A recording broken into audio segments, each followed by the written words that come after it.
This god tier lightning ranger build can kill tier 15 bosses in less than a second. Welcome back everyone, thank you so much for clicking on the video. This video is a follow-up from my previous ranger build, which was used primarily for leveling, so if you're still progressing through the story or cruel difficulty, I would watch that video first. Part 2 here is a more complete version, which includes the best in slot skill gems, support gems, and passives to help you delete mobs and bosses in tier 15 maps. This ranger build uses the Deadeye ascendancy to provide you with quick attack speed and the ability to shoot 2 arrows at once with your bow. It also harnesses the power of lightning, which means you can shock enemies instantly, chain your attacks within mobs, and weaken your enemies to maximize your damage potential. This build is perfect because it lets you clear maps fast and is also a boss destroyer, which makes it very efficient for leveling up to 100 quickly. The playstyle is simple. You keep your distance so you can avoid enemy damage, which is made very easy thanks to the build's incredibly fast movement speed, allowing you to dash in and out of engagements. You'll destroy mobs with your lightning arrow and save your orb of storms and lightning rod for difficult mobs, rare enemies, and bosses. This video will break down the best skill gems, support gems, passive skills, and gear to help you create the best Lightning Ranger Deadeye build in Path of Exile 2.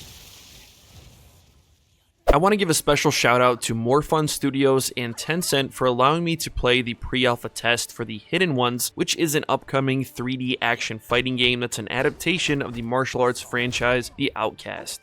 The pre-alpha test includes 3 game modes. Trial mode, where you battle bosses that grow stronger with each fight with 4 difficulty levels to choose from. Story mode, where you get the chance to play as the main character Wang Ye and venture into the world of the Outcast through action-packed battles and cinematic-style cutscenes all the way to Chapter 3. And lastly, duel mode, where you can engage in high-intensity battles with up to 14 playable characters. The story revolves around the character Wang Ye, who was once a Tao mage at Wudong Mountain. After revealing that he possessed one of the 8 secret arts, he left the mountain, returned home, and found that those coveting the 8 secret arts had threatened his family, leaving Wang to investigate the mastermind behind the threats. The pre-alpha test is running from February 27th, 2025, and the game will be available on PC and Android. You can register for the pre-alpha test on the official website using the link in the description and the pinned comment below.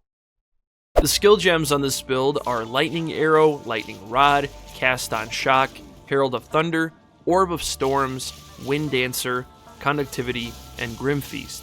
Lightning Arrow is the skill you will be using the most since it is your primary damage dealer on the build.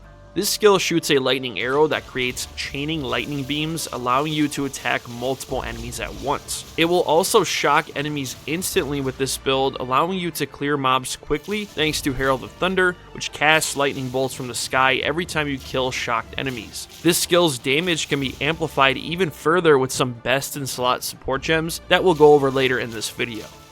Lightning Rod drops an arrow from the sky which creates a lightning burst. Any chaining lightning beams from skills like Lightning Arrow will chain to Lightning Rod and create even more lightning bursts to surrounding enemies. Think of this skill as your AoE amplifier. Whenever you want to expand the radius of your lightning chains and create more lightning bursts, you'll spam lightning rods, which will also increase the damage of your lightning attacks in the process. This works incredibly well against higher HP mobs, rare enemies, and bosses.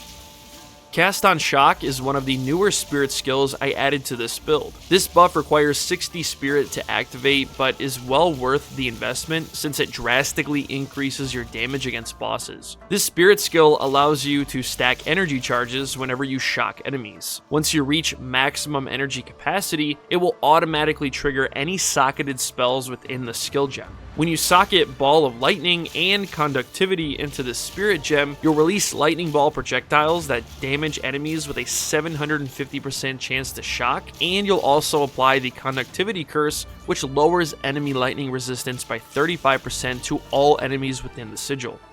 Herald of Thunder is a spirit skill gem that activates whenever you kill shocked enemies. Once a shocked enemy is killed, lightning bolts will shoot from the sky and target all enemies in the surrounding area. This spirit gem is the main contributor to the build's quick map clear potential because it turns Lightning Arrow into a mob clearing machine. All you have to do is shoot enemies with Lightning Arrow, and Cast on Shock and Herald of Thunder will take care of the rest.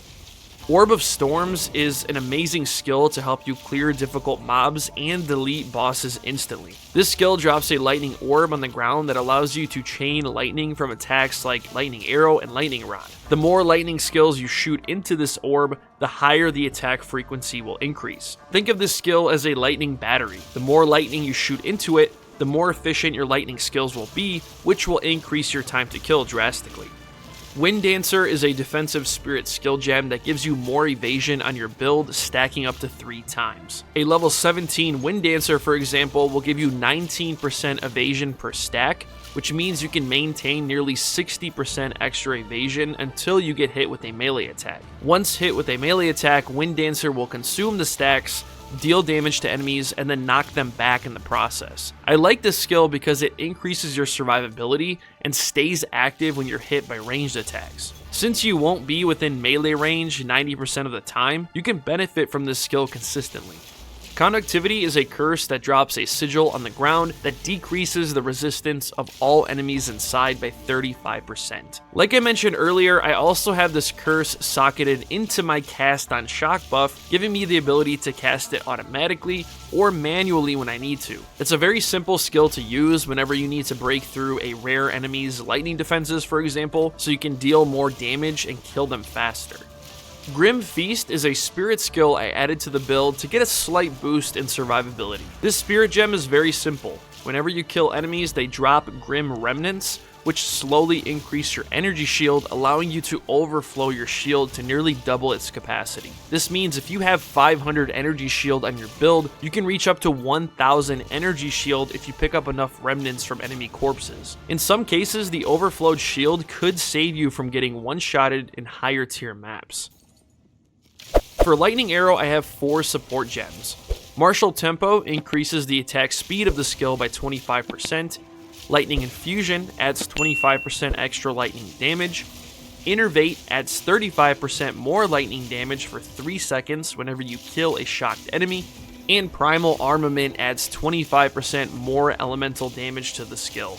These support gems are adding over 100% extra lightning damage to Lightning Arrow. It's actually 125% since the attack speed technically also increases your DPS.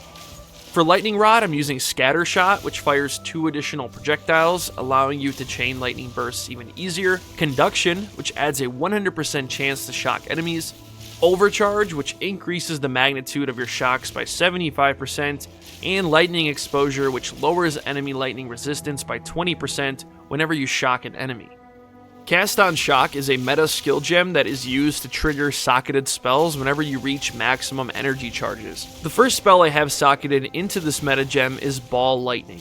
Ball Lightning releases lightning ball projectiles that deal damage to enemies with a 750% chance to shock them. This spell will be casted automatically when you reach maximum charges with Cast on Shock. To reach maximum charges faster, I recommend using the Impetus support gem, which increases energy gain by 40%. I also have the Conductivity spell socketed into this gem, which drops a sigil on the ground that decreases the resistance of all enemies inside by 35%. And Energy Retention, which applies a 35% chance for you to refund half of the skill's energy charge, allowing you to reach max charges quicker. Next, for Herald of Thunder, I have 3 support gems. Lightning Mastery adds +1 to all of the lightning skills in your build. Elemental Focus increases elemental damage by 25%, and Longshot will allow Herald of Thunder to deal 35% more damage to enemies who are further than 7 meters. For Orb of Storms, I have Chain, which allows your lightning skills to chain more times, Overabundance, which allows you to cast the spell twice instead of just once, and Unleash, which allows you to drop 2 orbs on the ground at the same time instead of casting one, then the other, causing the first one to disappear. For Wind Dancer, I'm using Clarity, which increases mana regen by 35% whenever Wind Dancer is active, Vitality, which adds 1% health per second, and Blind, which applies a 100% chance to blind enemies who hit you with melee attacks, which can be useful for staying alive when enemies get too close. I only have 2 support gems for Conductivity. Magnified Effect increases the size of the sigil on the ground so you can affect more enemies at once, and Curse to Ground removes the activation delay for the curse, allowing you to immediately curse enemies as long as they are inside of the sigil. And lastly, for Grim Feast, I actually don't have any support gems because it really doesn't need any, to be honest. I can't find any gems that would make sense for this skill. Let me know in the comments below if you guys have any recommendations. I made some nice progress to my passive skill tree, and if you want the most amount of damage and survivability possible, this breakdown should help you out. Now, I'm currently level 86, which means I still have more room to expand, but for the most part, this is really all you need. This build uses the Deadeye ascendancy, and so far I have allocated 6 ascendancy points into this tree. You should definitely grab Gathering Winds as soon as possible. This skill unlocks the Tailwind ability on your build, which increases your movement speed by 1%, skill speed by 3%, and evasion by 15%, all the way up to 10 stacks. This means at max stacks you'll have 10% extra movement speed, 30% skill speed, and 150% extra evasion. I would also grab Point Blank, which increases your damage by 20% to enemies within 3.5 meters of their movement, and Endless Munitions, which allows you to fire an additional arrow with your bow. Right from the start, you'll grab these projectile damage nodes, which will lead you to Honed Instincts, giving you 8% attack speed, 8% projectile speed, and plus 10 dexterity. Then you'll grab Vile Wounds, which increases your damage by 33% whenever you attack enemies affected by status effects. Blur is also worth grabbing because it boosts your movement speed, evasion, and adds plus 10 dexterity to the build. It's important to pay attention to these highway nodes that lead to passive skills because certain skills and gear on your build will have dexterity and intelligence requirements in order for you to use them. If we continue, you'll grab these Quiver effect nodes and Master Fletching skill to increase the bonuses of your equipped quiver. Right above here, you can easily increase the effectiveness of your lightning by adding 30% shock chance, 24% extra elemental damage, and eventually reaching Harness the Elements, which adds 15% more lightning damage to your build. I would also grab Escape Velocity and Freedom of Movement so you can increase your evasion even further. If we continue upwards here, you'll reach a socket for your jewels, which is an easy way to increase the damage on the build. For example here, I have a Soul Spark Emerald, which adds 15% lightning damage, 17% crit damage with attacks, and 2% extra attack speed with bows. From here, you want to grab Falcon Technique, which increases your attack speed by 1% for every 15 dexterity you have on the build.